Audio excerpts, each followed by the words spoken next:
Welcome to the Risk Wheelhouse, the podcast where we navigate the ever-changing seas of risk management and technology. Join your hosts, Ori Wellington and Sam Jones, as they steer you through the latest trends, insights, and strategies shaping the future of integrated risk management. Ready to chart a course towards success? Hop aboard and let's set sail into today's deep dive.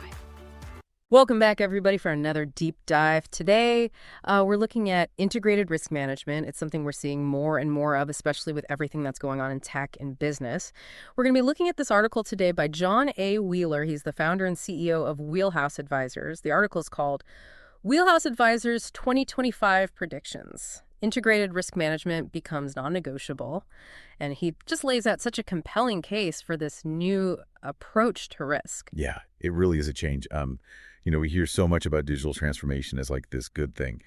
But this article really brings to light something that I think we don't always consider, and that's the impact on the environment. I mean, did you know that training a single AI model can have the same carbon footprint as like 5 cars over their whole lifespans? That's crazy. Yeah. I had to stop and think about that for a second when I saw that. It's like we're rushing into this digital world and we're not thinking about all the baggage that comes with it. Right. And that's really where integrated risk management comes in. It's not just thinking about like all these individual risks that are out there. Yeah. But it's really about understanding how they all kind of connect and influence one another, especially when you think about digital transformation and how that's impacting sustainability.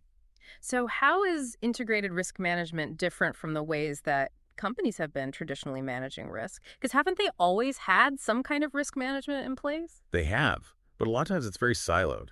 You have like your financial risk team over here, then you have your cybersecurity people, and then there's compliance. And they're all kind of doing their own thing, traditional enterprise risk management, ERM. That focused on these specific areas, but it wasn't very good at like connecting all the dots. And IRM is trying to change that by like taking this bigger picture approach. So it's less about like adding a whole new layer of red tape, and it's more about connecting the things that are already there, but more strategically. Yeah, exactly. Like think about a company that's using IRM and they have data about a possible problem in their supply chain. Like maybe there's a typhoon that's going to hit an important manufacturing area. That would be an operational risk. But with IRM, they can use that information and also see how it will affect their sustainability targets. Like maybe they need to find new suppliers who are better for the environment. IRM lets them connect those things and make better decisions. Yeah, that's a really good example. I can definitely see how IRM leads to better results. But this article goes beyond just defining IRM. It actually makes some predictions about how IRM will evolve in the future. What really stood out to you from that? One of the biggest predictions is that by the end of 2025, we're going to see tons of companies using these integrated IRM platforms. You can think of it like a central hub where all these different risk functions can come together. Okay, I can see that. But what about the risks themselves? Are those changing too? Oh, absolutely. The article says that all these different areas of risk are going to come together under one big strategy. So instead of treating digital risks and sustainability risks and operational risks like they're totally separate things, companies are going to start managing them all together. Like cybersecurity is not just about protecting data anymore. It's also about understanding how something like a data breach could affect a company's reputation for being good to the environment. That's really interesting. So it's almost like IRM is making companies think a few steps ahead and try to figure out how all these different risks could mix together and cause problems. Exactly. And there's one more prediction that's really important, and that's the rise of mandatory integrated reporting. This basically means that soon, companies will be required to show not only how they're doing financially, but also how they're managing their digital and sustainability risks. Wow, that's a big change. So it's not just about doing the right thing anymore. It's going to be the law in many places. How do you think companies will keep up with all these changes, especially the ones that aren't quite there yet? It seems like it'd be a lot to learn. Yeah, you're right. It won't be easy. The article talks about a few key things companies can do. First, they need to embrace those comprehensive IRM frameworks. The ones that really bring together all those different risk functions, like ERM, ORM, PRM, and GRC. It's about breaking down those walls and creating a unified approach. That seems like a really big task, especially for big companies with complicated structures. It can be, but it's also a chance to do things better. The article also talks about using AI and machine learning to make IRM work even better. Those technologies can help to find new risks and analyze lots of data. They can even predict potential disruptions. But it's important to remember that technology is just a tool. It doesn't replace humans. That's a good point. We can't just blindly trust algorithms. We need to use our own thinking skills to understand the data and make good decisions. But besides technology, what are some other things companies can do? Well, working together is really important. It means getting different departments to talk to each other, share information, and understand the risks they all face. It's also super important to invest in real-time monitoring and reporting. That way, companies can react to risks faster and change their plans if they need to. So it's all about being flexible and being able to adapt when things change. It sounds like IRM is not like a one-time fix. It's an ongoing process of learning and getting better all the time. Exactly. And that's what makes it so interesting. It's not just about minimizing risk. It's about using what you know about risk to create new things and make the future more sustainable. That's a great way to put it. Now, before we move on to part 2 of this deep dive, I want to ask our listeners a question. We've been talking about IRM in a big picture way. But how do you think these predictions about integrated reporting and having to disclose information about digital and sustainability risks will impact specific industries? Think about the industries that you're interested in. What challenges and opportunities do you see coming up? We'll dig into this and more in the next part of our deep dive. Are you ready to see risk management in action? At Wheelhouse Advisors, we've launched a new YouTube channel dedicated to integrated risk management. You'll find quick explainers, insights from our IRM Navigator research reports, highlights from the Risk Journal, and conversations from the Risk Wheelhouse podcast. We're covering the topics that matter most to executives and risk leaders, from AI governance and cyber insurance to operational resilience and regulatory change. Every video is designed to help you anticipate risks, adapt with confidence, and build resilience in a digital-first world. In our first video, we explain how ISO 42001, the EU AI Act, and the NIST AI Risk Management Framework can work together as a unified playbook for AI risk. Subscribe today at youtube.com/@wheelhouseadv and get the latest insights delivered directly to you. That's youtube.com/@wheelhouseadv. Subscribe now and stay ahead of the risks that matter most. Yeah, that's a great question to think about because it really does highlight how these changes could have like a domino effect across different industries. I mean, the impact of integrated reporting and mandatory disclosure will be different for each sector. Right. Okay. So let's try to get specific. What are some industries where this shift could have a really big impact? Well, let's take the energy sector, for instance. Integrated reporting could be huge for them. I mean, right now they can just focus on profits and kind of bury those environmental costs, like in the footnotes of a report. Yeah, because those environmental risks don't always show up clearly in their financial performance. Like, it's not always obvious to investors or the public. Exactly.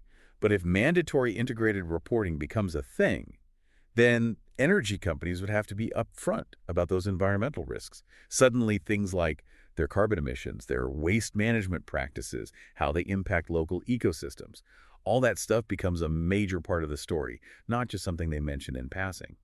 And that could totally change how they decide to invest and what strategies they use in the long run. It's like forcing them to be honest about the true cost of doing business. And it's not just about following the rules. Consumers are more aware of environmental issues now. So being transparent like that could also influence which energy providers people choose to support. Exactly. It creates a whole new level of accountability, not just to regulators, but to the public too. And that could really push the energy sector to adopt practices that are better for the environment. It's interesting to think about all those knock-on effects. So we've talked about energy, a sector where the environmental impact is pretty clear. But what about an industry that maybe isn't so directly connected to these issues, like the fashion industry? Oh, that's a good one. The fashion industry is already under a lot of pressure for how it impacts the environment and society. But a lot of times those issues are hidden in these really complicated supply chains. Yeah, it's true. Consumers see the final product in the store, but they don't always know the whole story of how it got there. Right.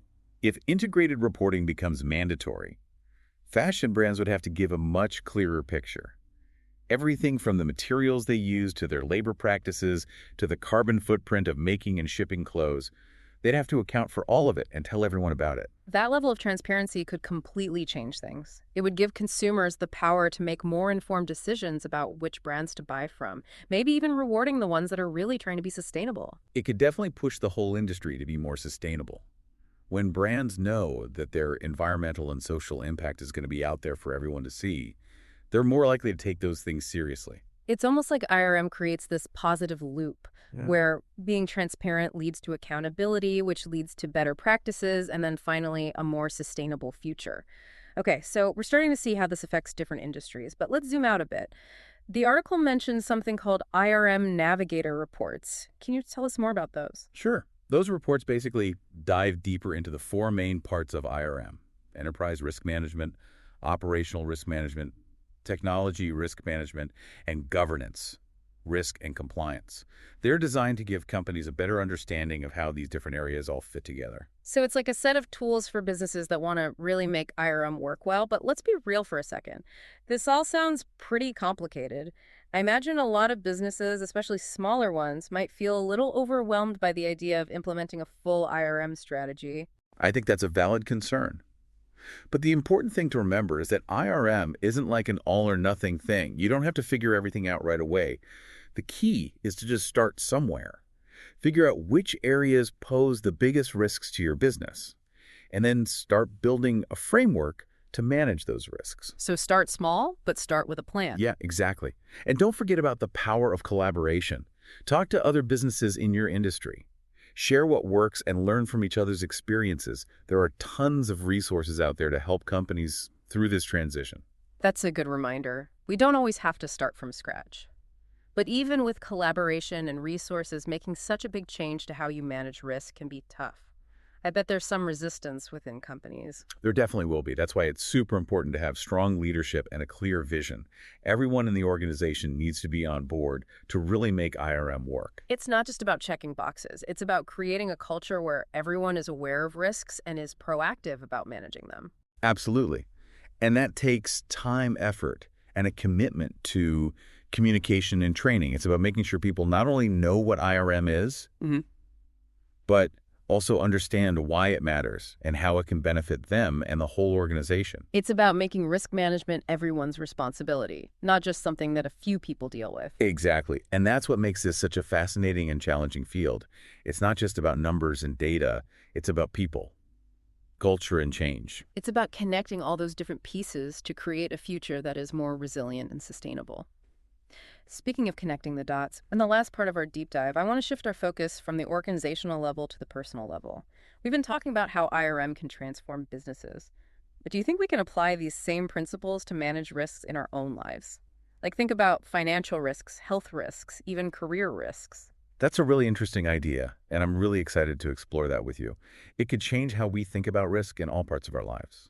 Yeah, it really is fascinating, isn't it? Like, who knew that these ideas from IRM, something we usually think about for like big companies, could actually help us in our own lives? It's true. We usually separate risk into these little boxes, right? Like financial risk, health risk, career risk. But just like in companies, those risks are often all tied together. Okay, so let's get down to it. Let's start with something we all deal with, personal finances. How could we use IRM to manage our money better? Well, first you got to know what you're working with. Understand your income, your expenses, what you own, what you owe. It's basically figuring out what your financial risks are. Right. It's like taking stock of your finances. And then I guess you'd think about your financial goals, both the short-term ones and the long-term ones. Exactly. Once you know where you want to go, you can start making plans to get there. That's like risk mitigation, making a budget, diversifying your investments, having an emergency fund. Those are all ways to manage your financial risks and improve your chances of reaching your goals. It's funny, we always talk about budgeting like it's a bad thing. But when you think of it as a way to manage risk, it becomes something totally different. It's about being proactive and taking charge of your financial future. Absolutely. And it's not just about avoiding losses. It's also about finding opportunities to grow. Thinking about risk in a bigger way can actually help you make better investment decisions and build a more stable financial future. Okay, so we've covered financial risk. What about something a bit more personal, like health risks? How could IRM help us make healthier choices? Well, it starts with understanding that health isn't just about going to the doctor when you're sick. It's about actively taking care of yourself. So it's about preventative care, making good lifestyle choices, knowing what could put you at risk. That's the awareness part of IRM. Exactly. And the integrated part comes in when you realize that different parts of your health are connected. Like managing stress through exercise and mindfulness can improve your mental health. But it can also have good effects on your physical health by lowering your risk of heart disease or other long-term conditions. That makes sense. It's like they say everything's connected. But how does this IRM thinking work for something less tangible, like managing career risks? Those seem a lot harder to grasp. I think career risks are all about being adaptable and resilient. The world of work is changing so fast these days. Jobs are changing. Technology is disrupting industries. It's really important to always be learning new skills, growing your network, and staying ahead of the curve. So it's about seeing those potential disruptions coming and taking steps to minimize their impact on your career, kind of like how companies use IRM to get ready for an uncertain future. Exactly. You should think of your career as like your biggest asset. Yeah. You got to manage it strategically, just like any other investment. That's a great way to think about it. It makes you realize that career development isn't just about climbing the ladder. It's about building a set of skills and experiences that will make you more resilient and adaptable when things change. And data is important here too. Just like in business, you need to track your progress, know your strengths and weaknesses, and figure out where you can improve.